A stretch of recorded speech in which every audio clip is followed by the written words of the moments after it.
I'm Sam. Last week I released episode 1, the induction. And the closing words were death of dabbling. Those words, as dramatic as it seems and even cliche, have really engraved themselves. Engraved or ingrained? I'll let you decide. So,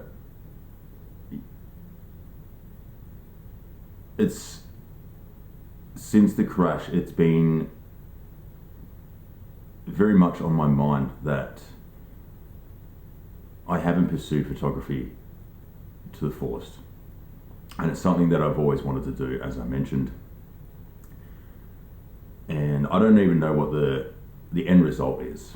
If it's, making us, a living off it, if it supports itself financially, if like the hobby supports itself financially, to release a zine, maybe even a book, in whoever knows. The idea, you dream about releasing a book one day and curating enough of your own work to get to that goal. And as I was saying, I always dabbled in it, and I bring my camera everywhere I go anyway, but I would just shoot, and then it just, the negatives would just get put in a folder in the cupboard, or, the scans would just stay on a hard drive, along with just digital photos as well. They're just all piled up there, and they're just on a hard drive waiting for the day that the hard drive dies and you lose it all, which have been there. And it just was really, really heavy blow. I mean, amongst many other things as well, going through my mind the last few weeks since that since the crash. A lot of personal things going on, with my family and professionally, but just reassessing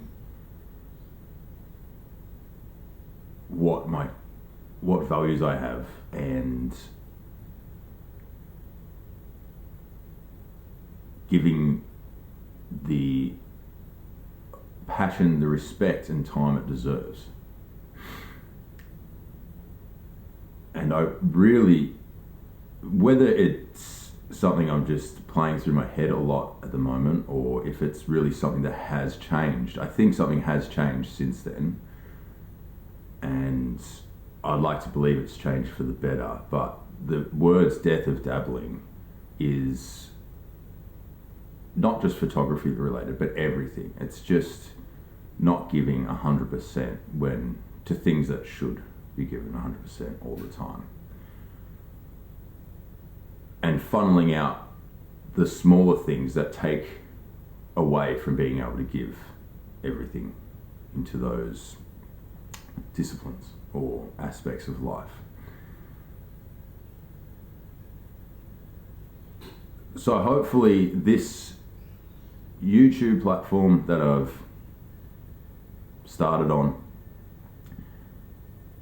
holds me accountable to lead me into building some form of work and portfolio that I'm fulfilled with. And as I said, whether it's just, putting out a zine or having some prints made. I've had prints made, but, bringing the photos to a physical life instead of just on a screen or to be viewed on a little 1-inch screen. Just giving them a bit more life, and whatever capacity it is, just making sure that that process and enduring at its fullest is, I guess, the fulfillment I'm seeking from pursuing it at 100%. And one thing that did happen during the accident, I didn't really go into it. I didn't go into it at all in the first one, but I lost control of the truck. I went off the road. It was poor road conditions. It was raining. I can't bother going into it more than that, but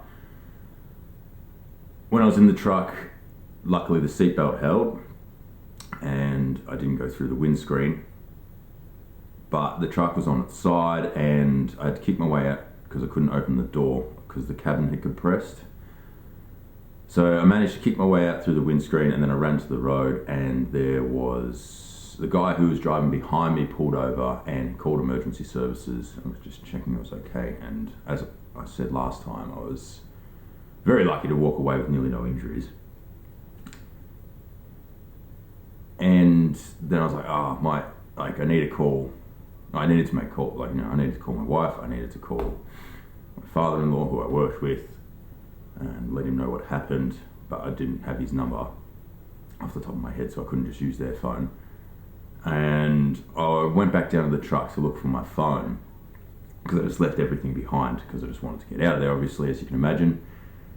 And the guy who stopped came down with me, had a torch and was just sort of shining for me and passed me the torch. And then when I put my head through the cabin to see, through the windscreen to see where, if I could see my phone, because it was mounted to the windscreen while I was driving, so it just could have been anywhere.